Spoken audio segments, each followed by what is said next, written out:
Do you want stickers, patches, washi tape, or enamel pins? Check out my website at caseygolden.com. Over the past few months, I've been complaining about not getting a haircut because of the whole world situation, and finally, as you can tell, I got it trimmed. And in the process, I ended up with this little lock of hair, which I thought it would be really fun to use for an art project because I am an art YouTuber, and that's what we do. We do stupid things for fun.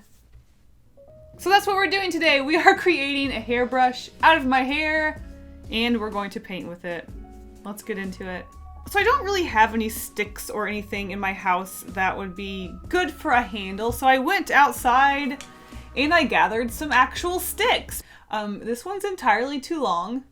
I don't know why I got this one. That could be another challenge for another day. 4 sticks to choose from. They're honestly all about the same, you know. Oh, I was gonna say they're all about the same sturdiness. Apparently not. This one obviously a lot more wiggly than this one. This one seems to be our hardest one, and then this one also a little wiggle to it.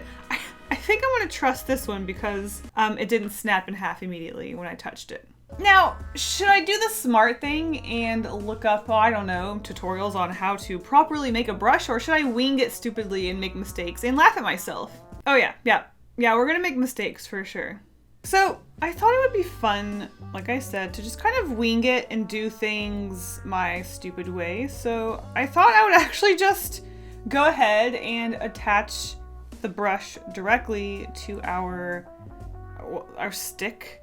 I think to make a brush, realistically, you would need some sort of hollow thing to insert the this part into, and then you would put the stick into that part to connect them together. I do not have anything like that, so I think I'm just going to, you know, sort of, maybe I could wrap it around like an old-fashioned broomstick. Oh my god, that's actually kind of cute. It's like, you ever wanted a Casey brush broom? And then we can make a little doll on it and she can fly away on her broomstick. Okay, that's not what we're doing. We're making a paintbrush. Let's just, I thought I would actually just sort of maybe put some glue on the end and just kind of, that doesn't seem like that's gonna work. Honestly, I think it would be best if I just kind of put it to the side like so. God, this is gonna be a disaster and I'm here for it. Just gonna put a piece of paper here for protection because I'm going to be using some super duper glue here.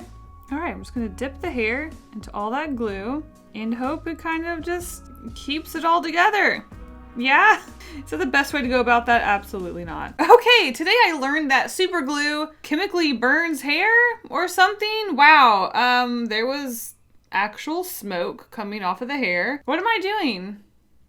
So I Googled it. We're learning today. If you have cotton or wool, PSA, do not put super glue on them because you will start a chemical fire, which I almost did, question mark. Wow, if there's a takeaway from this video, we're learning how to not start fires accidentally. I had no idea. Wow. At least we learned before we caught everything on fire.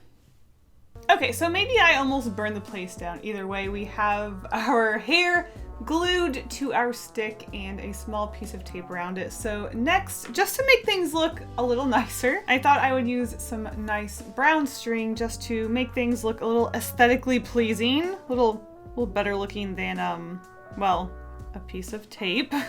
So I'm just gonna wrap this around. And here we are, my completely professional and handmade hair paintbrush. Now the last step we do have is to shape this a little bit better. It's ridiculously long. This is absolutely too much. And I know that my hair is not stiff enough for a watercolor brush, so not gonna end up the best, but you know, I just wanted to do it once, so let's see how it turns out. Let's start regretfully shaping this brush, and yeah, let's just do it. Just get in there and make regretful decisions. I feel like I'm giving this hairbrush a proper haircut. This is so ridiculous.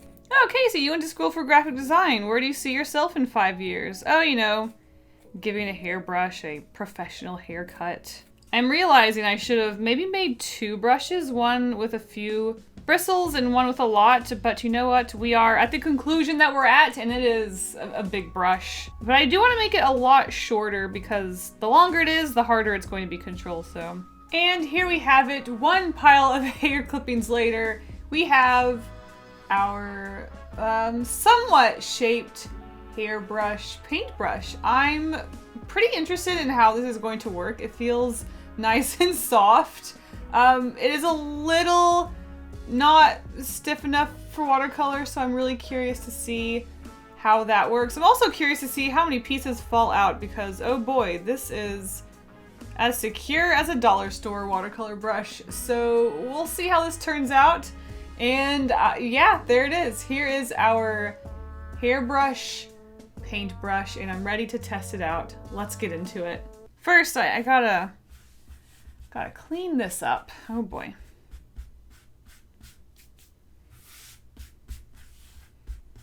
Yep, just gonna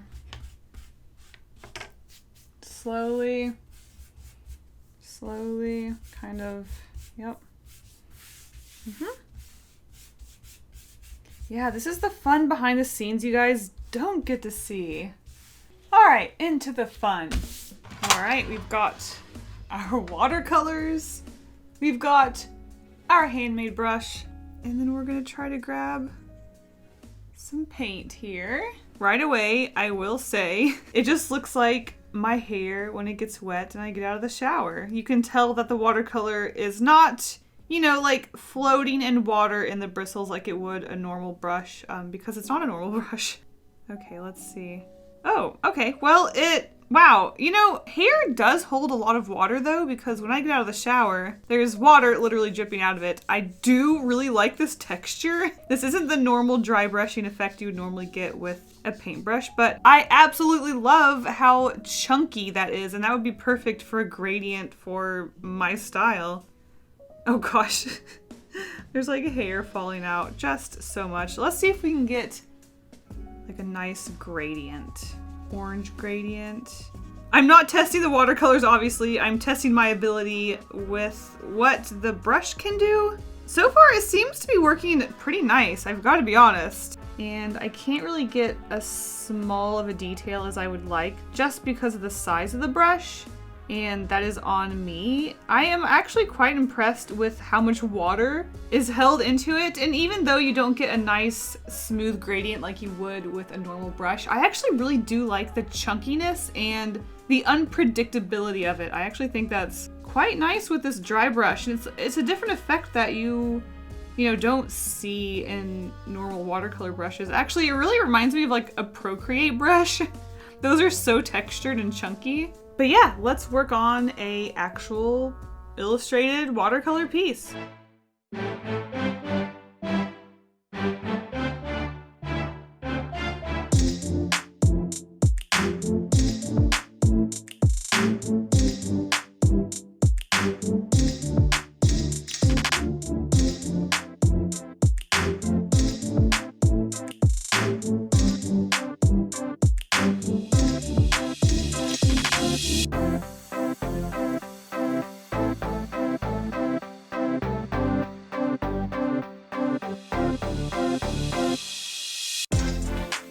Alright, so I'll tell you guys all about what I'm drawing, and then I will tell you all about my experience with painting with a hairbrush. And I keep saying hairbrush when I mean to say paintbrush. I mean, technically, I'm not wrong. It is a brush made out of hair, but again, I do mean to say paintbrush, and I keep saying hairbrush. So I'm going to tell you guys about what I'm drawing, and then we're going to talk about my experience painting with a paintbrush made out of my own hair. So obviously, as I realized when testing the paintbrush, I wasn't going to be able to do a lot of detailed work, at least not very easily. And to be fair, my art isn't very detailed to begin with. So honestly, I was feeling pretty confident going into this project already. But I knew it was going to be really hard to do smaller details, even painting a smaller illustration. So I wanted to work a little bit bigger, and even though the image I'm creating isn't very complicated or, like I said, filled with details, I was really really focusing on having large chunks to fill in and keeping the illustrations simple for the most part so that I could work in bigger areas and it was easier to work with. I'm actually using new pens from Sakura that were sent to me. These are the Micron 10 and 12 newly fresh product off the press, and they were perfect for this project because, like I said, I wanted to work a little bit bigger and I wanted thicker line work so that the brush work wouldn't, you know, accidentally go outside of the lines. These pens were perfect. They created a nice, solid, consistent line thickness the way I like it. I get a lot of questions about what sort of pen I use when I do watercolor, and I just find that Sakura Microns are the best because I can super duper trust them to be waterproof and they don't melt away with water. So there you go. Those are the pens that I'm using. Let's talk about the painting, shall we?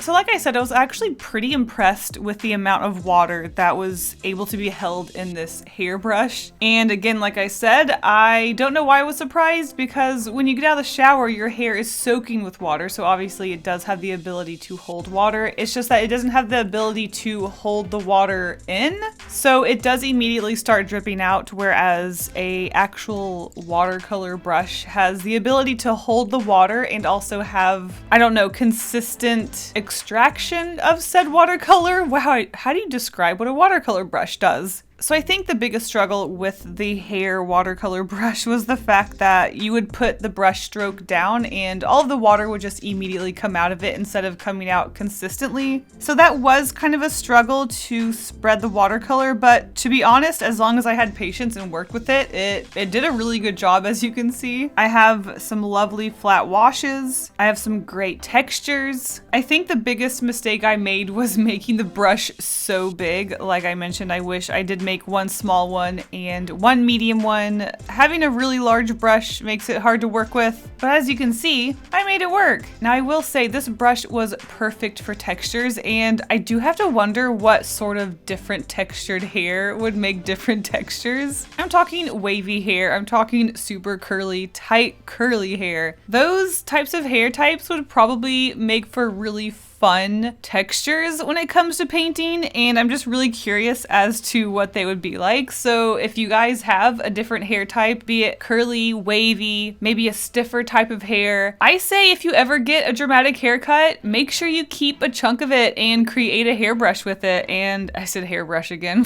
I'm really interested to see what sort of textures you can get, especially with curly hair. So I encourage you guys, if you ever get a haircut, do it, try this out. It's not the most useful brush, but I really enjoyed the texture I was able to create on the garland, I suppose. We have this cute little reindeer guy with the garland in his antlers, and I just wanted to play around with textures and splashes and blobs, and I had a lot of fun with it. I'm not really feeling Christmas this year, so I thought I would try to create a festive illustration, keep it really simple, but then go hog wild on the textures and have fun with the brush on the top. And there it is. There is our illustration with a paintbrush that I made with my own hair. What a video.